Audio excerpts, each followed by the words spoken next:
Hello friends and welcome to our channel. आज के इस वीडियो में हम स्टार्ट करने वाले हैं क्लास 11th का फर्स्ट चैप्टर, जिसका नाम है यूनिट्स एंड मेजरमेंट। तो जैसा कि आप देख रहे हो कि एनसीईआरटी में सबसे पहले दिया हुआ है इंट्रोडक्शन, जिसमें मेनली बात किया गया है यूनिट्स के बारे में। इसके बाद सेकेंड टॉपिक है the international systems of unit, जिसमें डिफरेंट सिस्टम्स ऑफ यूनिट के बारे में बात किया गया है। सो फ्रेंड्स, आज के इस वीडियो में इन दोनों को हम कवर करेंगे डिटेल्स में। सो यूनिट्स एंड मेजरमेंट पढ़ने के लिए सबसे पहले जो हमें एक इम्पॉर्टेंट चीज़ जानना है वो है physical quantity. So what is the physical quantity? So a quantity which can be measured. So ऐसी क्वांटिटी जिनको कि हम मेजर कर सकते हैं उसे हम बोलते हैं physical quantity. Okay, for example अगर हम बात करें लेंथ की, मास की, टाइम की या फिर फोर्स की, तो दोस्तों इन सारे क्वांटिटी को हम मेजर कर सकते हैं।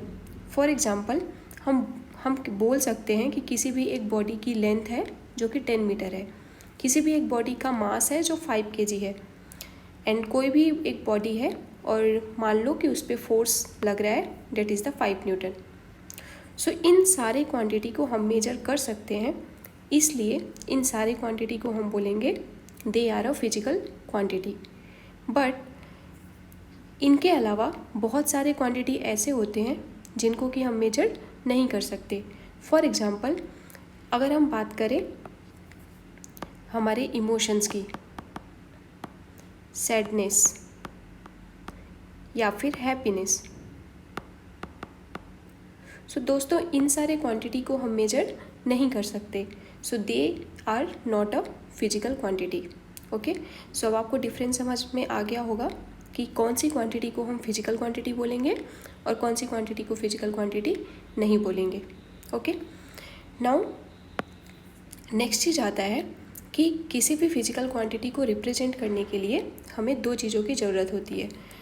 पहला होता है मैग्नीट्यूड और दूसरा होता है यूनिट। सो किसी भी फिजिकल क्वांटिटी को कंप्लीटली रिप्रेजेंट करने के लिए उसके मैग्नीट्यूड और इसके यूनिट की ज़रूरत होती है। ओके, फॉर एग्जांपल अगर हम बोलें कि कोई भी एक बॉडी है और मान लो कि उसका लेंथ है 10 मीटर। सो हियर दिस 10 को हम क्या बोलेंगे? This is the magnitude and M is the unit. M is the metre, so here basically metre is the unit of the length. Okay, अब अगर हम बोलें कि मान लो कोई एक बॉडी है जिसका मास है 10 kg। सो दोस्तों यहाँ पे जो 10 है ये उस बॉडी का मैग्नीट्यूड है and kg is the unit. Okay, so mass is the physical quantity, 10 is the magnitude and kg is the unit. So अब दोस्तों बात आती है मेजरमेंट की। Measurement, why measurement is necessary. हमें मेजरमेंट की ज़रूरत क्यों होती है? सो दोस्तों यहाँ पे दो पॉइंट है। पहला, to determine the magnitude of physical quantity, और दूसरा to compare the two similar physical quantity. Okay, so पहला लाइन तो आपको समझ में आ रहा है कि मेजरमेंट की हेल्प से हम किसी भी फिजिकल क्वांटिटी के मैग्नीट्यूड को डिटरमाइन करते हैं। और दूसरा क्या दे रखा है कि कोई भी अगर फिजिकल क्वांटिटी हमारे पास है, दो सिमिलर फिजिकल क्वांटिटी है, तो अगर हमें कंपेयर करना है कि कौन सी फिजिकल क्वांटिटी बड़ी है या फिर कौन सी छोटी है, तो उसमें भी हम मेजरमेंट का हेल्प लेते हैं। So measurement is necessary to determine the magnitude of physical quantity and to compare the two similar physical quantity. Okay, now अब जो इम्पोर्टेंट चीज़ आती है वो है types of physical quantity. So there are two types of physical quantity, fundamental quantity and derived quantity. So fundamental quantities are those quantities which are independent of all other quantities. So दोस्तों fundamental quantity ऐसे quantity होते हैं जो कि किसी another quantity पे depend नहीं करते। These quantities are independent of all other quantities. और फंडामेंटल क्वांटिटीज़ को हम बेस क्वांटिटी या फिर एब्सोल्यूट क्वांटिटी भी बोलते हैं। Okay, now second is the derived quantity. Derived quantities are those quantities which are derived from the fundamental quantities.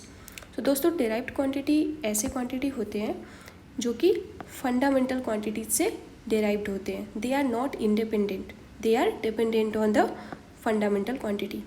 Okay.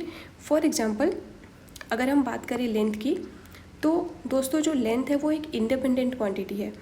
So length is the fundamental quantity. Length is not dependent on any other quantity, it is independent. So this one is the fundamental quantity. But अगर हम बात करें area या फिर volume की, तो दोस्तों area का फॉर्मूला क्या होता है, लेंथ इंटू ब्रेथ। वॉल्यूम का फॉर्मूला क्या होता है, L into B into H. So area and volume are dependent on the length and length is the fundamental quantity. So area और वॉल्यूम किस पे डिपेंड कर रहे हैं, फंडामेंटल क्वांटिटी पे, that is the length. So these are the derived quantity. So दोस्तों जो quantity independent होते हैं अदर क्वांटिटी के, उन्हें हम बोलते हैं फंडामेंटल क्वांटिटी, और जो फंडामेंटल क्वांटिटी पे डिपेंडेंट होते हैं उसे हम बोलते हैं डिराइव्ड क्वांटिटी। ओके। अब बात आती है fundamental units and derived unit की। सो दोस्तों अगर हमारे पास क्वांटिटी है तो उसकी यूनिट्स भी होगी। तो फंडामेंटल क्वांटिटी को जिस यूनिट में मेजर करते हैं उसे हम बोलते हैं फंडामेंटल यूनिट्स या फिर base unit, and derived quantity को जिस यूनिट में मेजर करते हैं उसे हम बोलते हैं डिराइव्ड यूनिट। अब हम बात करते हैं सिस्टम्स ऑफ यूनिट की। सो हमारे फिजिक्स में basically there are the 3 systems of unit, that is the CGS, FPS and MKS। CGS का मतलब होता है सेंटीमीटर ग्राम सेकेंड, FPS का मतलब होता है फूट पाउंड सेकेंड, एंड MKS का मतलब होता है मीटर किलोग्राम सेकेंड। ओके। तो दोस्तों यहाँ पे जो पहले 2 सिस्टम्स ऑफ यूनिट हैं ये अर्लियर टाइम्स में यूज होते थे, लेकिन अगर अभी रिसेंट में देखें तो MKS सिस्टम ऑफ यूनिट को यूज किया जाता है। Why? Because this is the international system of unit. This MKS system of unit is the internationally acceptable. तो दोस्तों ये जो MKS सिस्टम ऑफ यूनिट है, ये MKS सिस्टम ऑफ यूनिट हमारे पूरे वर्ल्ड में यूज होता है, ये इंटरनेशनली एक्सेप्टेड है। तो अगर हम वर्ल्ड में कहीं भी जाएं तो वहाँ पे लेंथ को मीटर में, मास को किलोग्राम में एंड टाइम को सेकंड में मेजर करते हैं। So these are the internationally acceptable unit. Okay. And they are also known as the SI unit, SI system of unit, standard system of unit. So अभी जो हम पूरे physics में बाकी के चैप्टर्स पढ़ेंगे, उन सारे चैप्टर्स में जो सिस्टम ऑफ यूनिट यूज होगा that is the SI system of unit. Okay. So अगर हम बात करें फंडामेंटल क्वांटिटीज़ की, तो अभी हमने पढ़ा कि जो फंडामेंटल क्वांटिटी होते हैं they are independent of other quantities. So there are total 7 fundamental quantities in our physics. तो हमारे फिजिक्स में टोटल 7 फंडामेंटल क्वांटिटीज़ हैं जो कि किसी अनदर क्वांटिटी पे डिपेंड नहीं करते, they are independent. Okay. So these quantities are the length, mass, time, electric current, temperature, amount of substance and luminous intensity. So ये सेकेंड कॉलम में इनकी यूनिट्स है। लेंथ की यूनिट है मीटर, मास को किलोग्राम में, टाइम को सेकेंड में, इलेक्ट्रिक करंट को एम्पियर में, टेम्परेचर को केल्विन में, अमाउंट ऑफ सबस्टेंस को मोल में, और ल्यूमिनियस इंटेंसिटी को कैंडेला में मेजर करते हैं। And these are the symbols. So दोस्तों these are the 7 fundamental quantities which are independent of any other quantity. Rest other quantities are derived from these fundamental quantities. So apart from these 7 fundamental quantity, there are 2 supplementary quantities. So in 7 quantity के अलावा there are 2 और quantities होते हैं जो कि होते हैं supplementary quantities. Okay, and these 2 supplementary quantities are plane angle and solid angle. ठीक है। अब plane angle क्या होता है?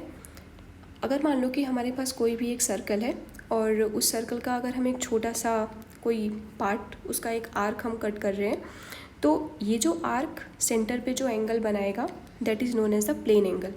And why it is known as the plane angle? Because this angle is in the 2D। Okay, हम plane की बात कर रहे हैं, 2D प्लेन की बात कर रहे हैं, that's why it is the plane angle. So the formula for calculating the plane angle is the arc divided by radius, that is the DS/R। And SI unit क्या होती है प्लेन एंगल की? That is the radian. हम इसको radian में measure करते हैं। अब दोस्तों बात आती है सॉलिड एंगल की। तो सॉलिड एंगल क्या होता है? सपोज अगर हमारे पास कोई भी एक स्फीयर है या फिर सपोज हमारे पास कोई एक बॉल है, so that ball is in the 3D, वो एक 3D पिक्चर है। सो अगर हम उसका एक छोटा सा पार्ट कट करेंगे तो वो आपको एक छोटा सा लेंथ नहीं होगा, that will be the area, and this area if we join this line to the center, then this area will subtend an angle which is the solid angle, which is not the plane angle, it is the solid angle, क्योंकि वो एक area है ना और जो area angle substitute करेगा वो एक सॉलिड एंगल होगा, वो 3D में होगा. सो उसका फॉर्मूला क्या होगा, d omega equals to small area DA divided by r². Okay, और SI यूनिट क्या होती है सॉलिड एंगल की, that is the steradian. So the main difference जो प्लेन एंगल और सॉलिड एंगल में है, सो प्लेन एंगल 2D में होता है और सॉलिड एंगल 3D में होता है. ठीक है, तो दोस्तों आज के वीडियो में हमने पढ़ा कि फिजिकल क्वांटिटी क्या होता है, types of physical quantity, that is the fundamental quantity and the derived quantity. फिर हमने सिस्टम्स ऑफ यूनिट के बारे में पढ़ा, that is the CGS, FPS and MKS, and MKS is the internationally acceptable system of unit. So अगर हम बात करें फंडामेंटल क्वांटिटी की, तो टोटल हमारे पास 7 फंडामेंटल क्वांटिटी होते हैं, और apart from these 7 fundamental quantity there are 2 supplementary quantities, that is the plane angle and solid angle. Okay, अब बाकी की चीज़ें हम नेक्स्ट क्लास में करेंगे. Thank you.